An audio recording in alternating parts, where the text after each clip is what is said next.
अपना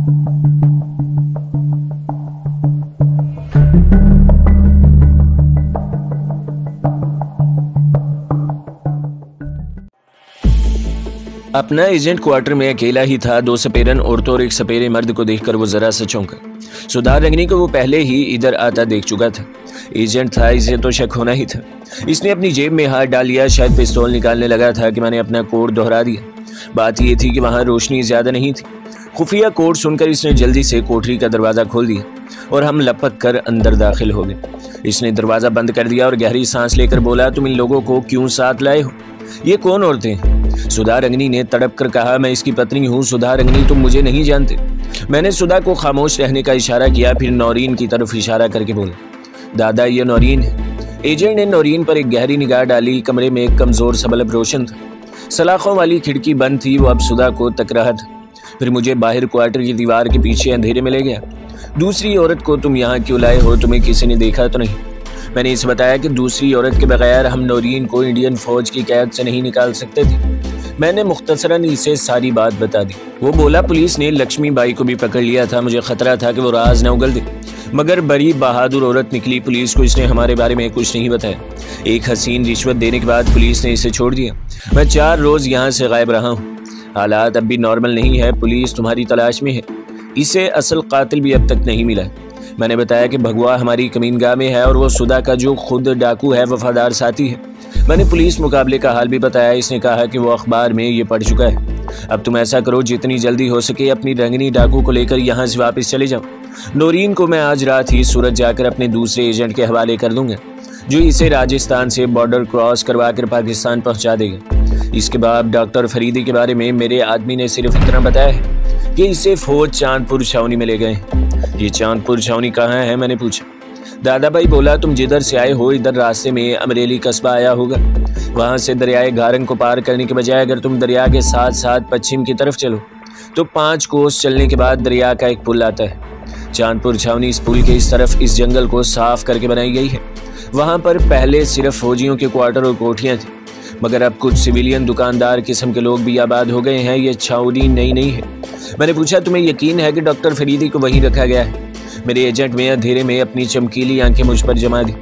हमारे आदमियों की रिपोर्ट कभी गलत नहीं होती। अब तुम फौरन यहाँ से चले जाओ। यहाँ तुम्हारा रहना हम सबके लिए मुश्किल पैदा कर सकता है। ये कहकर एजेंट गैराज की तरफ मुड़ गया। मैं क्वार्टर में आ गया। सुधा रंगनी तड़प कर बोली, रघु तेरा दोस्त कैसा है रे? इसने अभी तक हमें खाने को भी नहीं पूछा। मैंने नौरीन को अंग्रेजी में सारी बात बता दी और सुधा रंगनी को लेकर बाहर निकला है। अपना एजेंट वहाँ नहीं था। वो सुधा रंगनी यानी एक अजनबी औरत की वजह से इधर उधर हो गया था। सुधा रंगनी तामिल जुबान में एजेंट को कोस रही थी। मैं इसे तालाब की तरफ खींचने लिए जा रहा था।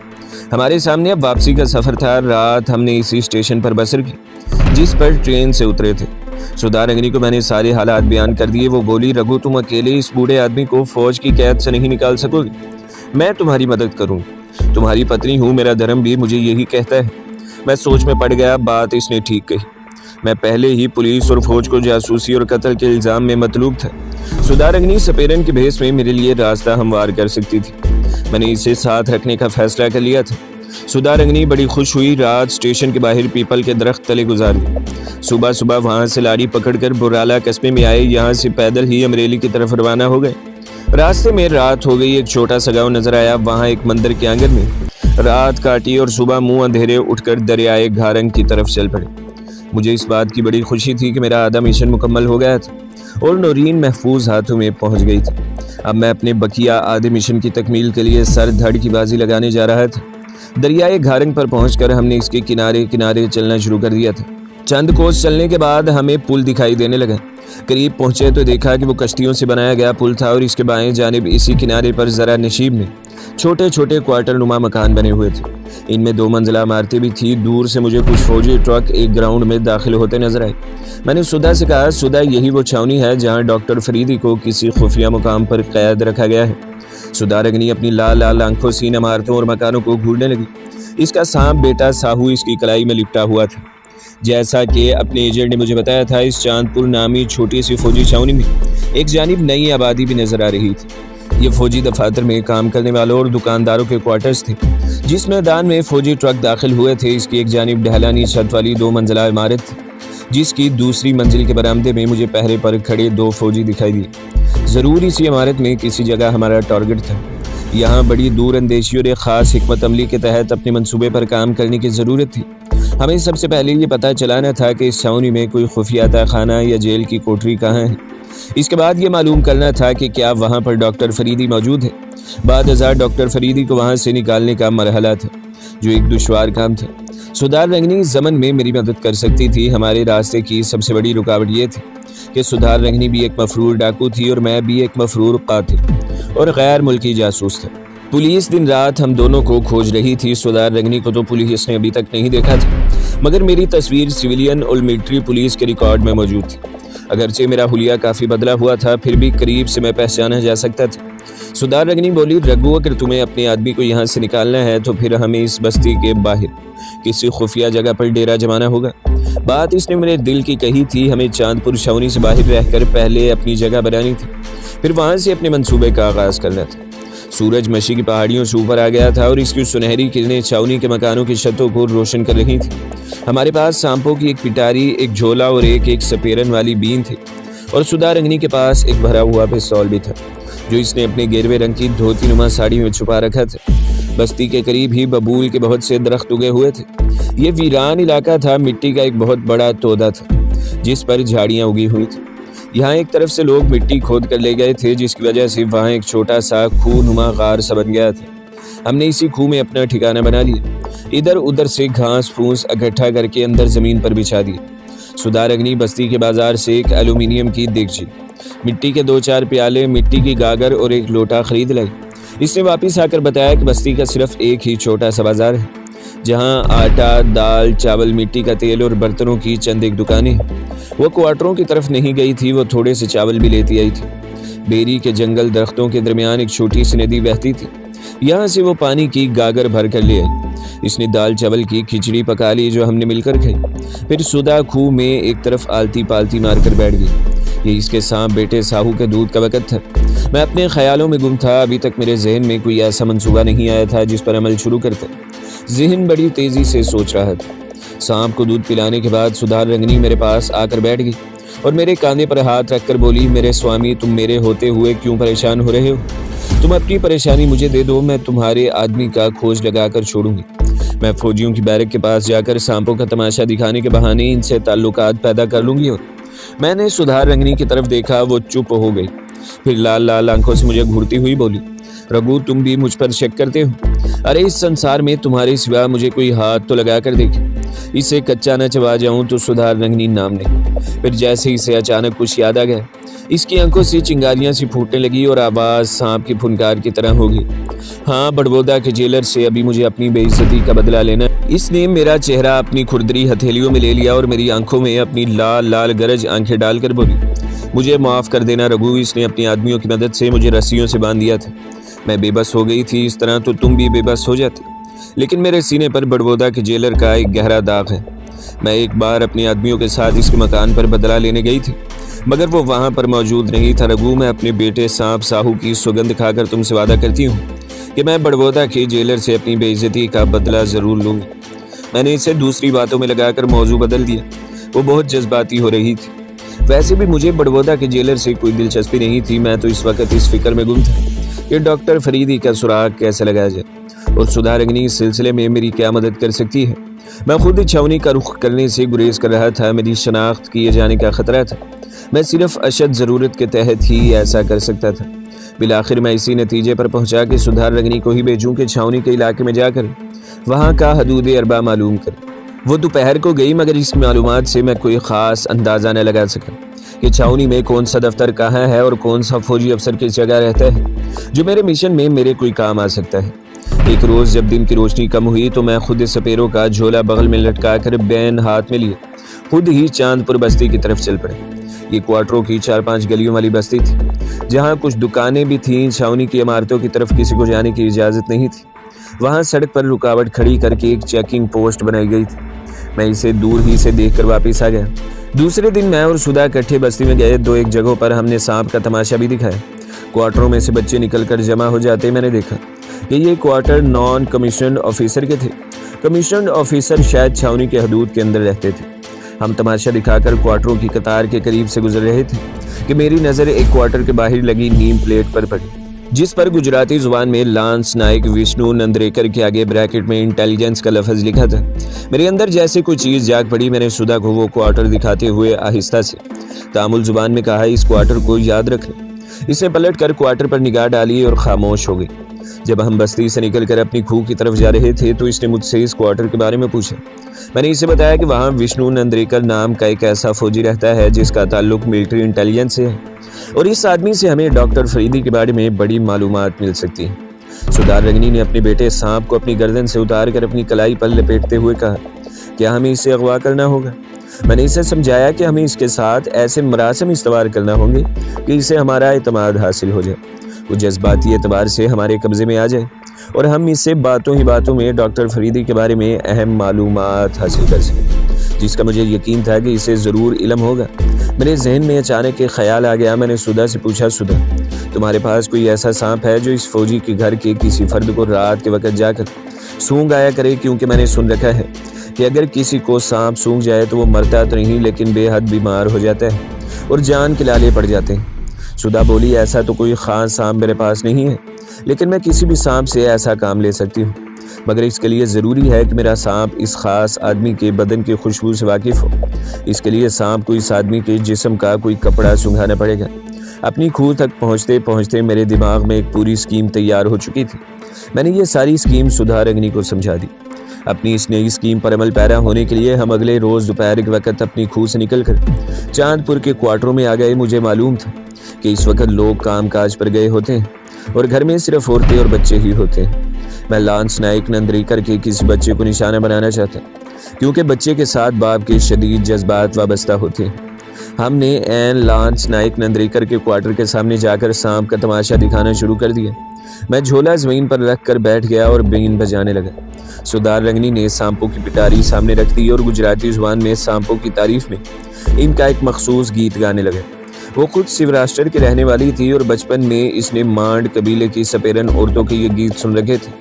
उधर से छोटे बड़े बच्चे क्वार्टरों से निकलकर जमा हुए, मगर अभी तक लांस नाइक के क्वार्टर से कोई बच्चा नहीं निकला था। मैंने सोचा कि अगर यहाँ कोई बच्चा न हुआ तो फिर ये काम इस घर की किसी औरत से लिया जाएगा, लेकिन मेरे देखते ही देखते नंदरेकर के क्वार्टर से कोई 6-7 बरस की उम्र का एक काला कलोटा बच्चा भागता हुआ बाहर निकला। इसने निक्कर और पुराना कुर्ता पहन रखा था। मैंने सुधा को इशारे से वो बच्चा दिखाया। सुधा ने इसके करीब जाकर इसे प्यार किया और गुजराती जुबान में बहुत जल्द मालूम कर लिया कि वो इसी घर में रहता है और इसका बाप छावनी में काम पर गया हुआ है। सुधा रंगनी सांपों का तमाशा दिखाने लगी। अब कुछ बड़ी बूढ़ियां भी क्वार्टरों से निकलकर अपने दरवाजों में खड़ी हो गई। इस बच्चे का नाम सुधा ने मालूम कर लिया। नंदू था। नंदू के क्वार्टर से कोई औरत बाहर नहीं आई थी। सुधार रंगनी ने खान साहब अपने हाथ में पकड़ा और एक चक्कर लगाकर क्वार्टरों के बाहर खड़ी औरतों से खैरात में कुछ देने की अपील की। इस दौरान में मेरी निगाहें सुधार रंगनी पर जमी हुई थी। वो बड़ी होशियारी से लांस नाइक नंदरेकर के बेटे नंदू के करीब से गुजरी और मैंने देखा कि इसने बड़ी तेजी से सांप का मुंह बच्चे की कमीज से छुआ दिया था। बच्चा डरकर क्वार्टर की तरफ भाग गया, लेकिन सुधा अपना काम कर चुकी थी। औरतों ने हमें सूखे चावल और आटा दिया, जिसे हमने झोलों में डाला और सांपों की पिटारी उठाकर वहां से चले आए। क्वार्टरों से निकलते ही सुधा ने मुझे यह खुशखबरी सुनाई कि इसके सांप ने इस लड़के की कमीज को सूंघ लिया है। भगवान करे कि ये इसी आदमी का बच्चा हो, वो बोली। मैंने कहा, बच्चा इसी क्वार्टर से निकला था, वो यकीनन लांस नाइक का ही बेटा होगा। अपनी कमीनगाह में वापस आकर सुधार रंगनी ने इस सांप को बाहर निकाला जिसने बच्चे की कमीज सूंघी थी। सांप का रंग सब्जी माइल से था और ये बालिश भर का सांप था। सुधार रंगनी बोली, रघु, मैं इसे आधी रात को तुम्हारे दुश्मन के क्वार्टर की तरफ भेजूंगी। जब घर के सब लोग सो रहे होंगे, ये बड़ी खामोशी से सीधा बच्चे के पास जाएगा और मांस की टांग सूंघ कर वापिस आ जाएगा। सांप के सांस के असर से बच्चा बीमार पड़ेगा, फिर इसका जिस्म सूखना शुरू हो जाएगा और मुसलसल 15 रोज सांप के सूंघने के बाद वो मर जाएगा। मैंने कहा, हमें इस बच्चे को हलाक नहीं करना सुधा। मैं इससे पहले अपना मकसद पूरा करने की कोशिश करूंगा। रात को हम खूह में दिया जलाकर जागते रहे। आधी रात के बाद सुधा रंगनी ने इस खास बालिश्त भर के स्याह सांप को पिटारी में से निकाला। इस पर कुछ मंत्र पढ़कर फूंके और इसे छोड़ दिया। सांप अंधेरे में गायब हो गया। मुझे एक पल के लिए यूं महसूस हुआ जैसे मैंने अंधेरे में एक तीर छोड़ा है जो हो सकता है निशाने पर न लगे। जब मैंने इसे इस शक का इजहार किया तो सुधा हंसकर बोली, रघु, तुम्हें मेरे साथ रहते हुए इतनी मुद्दत हो गई है, फिर भी तुम मेरे सांपों की ताकत से वाकिफ नहीं हो। ये सांप सीधा इस बच्चे नंदू के पास ही जाएगा। वो जहाँ कहीं भी सो रहा होगा ये इसके करीब जाकर सिर्फ इसे सूंघ कर वापिस आ जाएगा, इसे काटेगा हरगिज नहीं। मैं दिल ही दिल में इस मासूम बच्चे की ज़िंदगी की दुआ करने लगा, क्योंकि मुझे इस बच्चे की ज़िंदगी भी अजीज़ थी और मैं नहीं चाहता था कि इसे कोई नुकसान पहुँचे। हम अब अपने सांप की वापसी का इंतज़ार करने लगे। सुधा रंगनी चिटाई पर लेट गई। दिए की धीमी रोशनी में इसकी आंखें किसी वक्त याकूत की तरह चमकने लगी थी। इसने अपने सांप बेटे को सीने से लगा रखा था। बड़ी हसरत से आह भरकर बोली, रघु मेरे बेटे ने मुझे तुमसे जुदा कर रखा है। ये भी कैसी औलाद है मेरी। इसकी आवाज़ ऐसी थी जैसे खुश्क पत्तों पर सांप चल रहा हो। यूं ही बातें करते 1 घंटा गुजर गया। जब मेरे अंदाजे के मुताबिक 2 घंटे गुजर गए तो मुझे तशवीश हुई। सुधा मुस्कुराई, मेरा सांप आ रहा है, मुझे इसकी खुशबू आ गई है। वो उठकर बैठ गई। इसने चिराग की रोशनी में खूह में आने वाले रास्ते को देखा। मेरी निगाहें भी इसी तरफ जमी थी। मुझे तो वो बालिश्त भर का स्याह सांप नजर न आ सका, लेकिन सुधा रंगनी ने प्यार से चमकारते हुए इसे जमीन पर से अपनी हथेली पर उठा लिया और इसे चूम कर बोली, तुम्हें रास्ते में कोई तकलीफ तो नहीं हुई रे? तुम्हें कोई मारने को तो नहीं दौड़ा? सांप से बातें करते हुए इसने इसे चारों तरफ से देखा। मैंने चिल्लाकर कहा, इससे पूछो कि लड़के को सूंघ कर भी आया है कि नहीं। सुधा ने हल्का सा कहका लगाया, रघु तुम मेरे बच्चों को नहीं समझ सको। मेरे पति देव जरूर हो पर मेरी औलाद से नवाकिफ। मुझे अपने सांप के मुंह से इस बच्चे के जिस्म की बू आ रही है। ये अपना काम कराया है, कल फिर ये इसे सूंघने जाएगा। मैंने बेताबी से पूछा, ये कब तक इसे सूंघेगा? सुधा बोली, सिर्फ 4 रोज सूंघने के बाद बच्चा बीमार पड़ जाएगा। 6ठे रोज इसका जिस्म सूखने लगेगा। इसका मतलब था कि मुझे कम से कम 7 दिन तक वहीं खूह में ही बैठे रहना था। सुधा रंगनी ऐसी डाकू औरत के पास इतने रोज अकेले रहना मेरे लिए यूं भी मुश्किल नहीं था कि मैं इसका आदी हो चुका था। चुनाचा मैंने ये दिन गुजार दिए। इस अरसे में मैंने कसदन सुधा रंगनी को भी बस्ती की तरफ न जाने दी। 8वें रोज मैंने इसे क्वार्टरों की तरफ भेजा। मैं खुद इसके साथ न गया। अपनी स्कीम के मुताबिक सुधा रंगनी को अकेली ही जाना था। वो दिन में इस वक्त गई जब सब मर्द घर पर ही होते हैं। कोई 2 घंटों के बाद वापिस आई तो इसका चेहरा खुशी से चमक रहा था। हमारा तीर ठीक निशाने पर लगा था। पहली कामयाबी ये हुई कि नंदू इसी लॉन्स नाइक नंदरेकर का ही लड़का था और इकलौता बेटा था। दूसरी कामयाबी ये हुई थी कि सांप के सूंघने की वजह से बच्चा ज़रूरत से ज़्यादा ही बीमार हो गया था। इसके घर में सोग पड़ा था। लॉन्स नाइक फौज के सबसे बड़े डॉक्टर के पास भी अपने बच्चे को लेकर गया था, मगर इसके इलाज से भी कोई अफाका नहीं हुआ था। अब बस्ती के वैद्य का इलाज कराया जा रहा था। सुधा रंगनी भी दूसरी औरतों के साथ लॉन्स नाइक के घर में जा घुसी और बच्चे की माँ को एक तरफ बुलाकर कहा, इसे यूं लगता है कि बच्चे को सिंह सांप ने डस लिया है, जिसके डसने से आदमी मरता नहीं मगर 15-20 दिनों के अंदर अंदर सूख कर मर जाता है। बच्चे की माँ तो रोने लगी। इसके बाप को पता चला तो इसने सुधा रंगनी को डांट कर घर से बाहर निकाल दिया। वो मुझसे कहने लगी, रघु इस काले मिराठे ने मुझे घर से निकल जाने को कहा तो मेरा खून खोल उठा। भगवान की कसम अगर तुम्हारा ख्याल ना होता तो मैं इसे वहीं ढेर कर देती।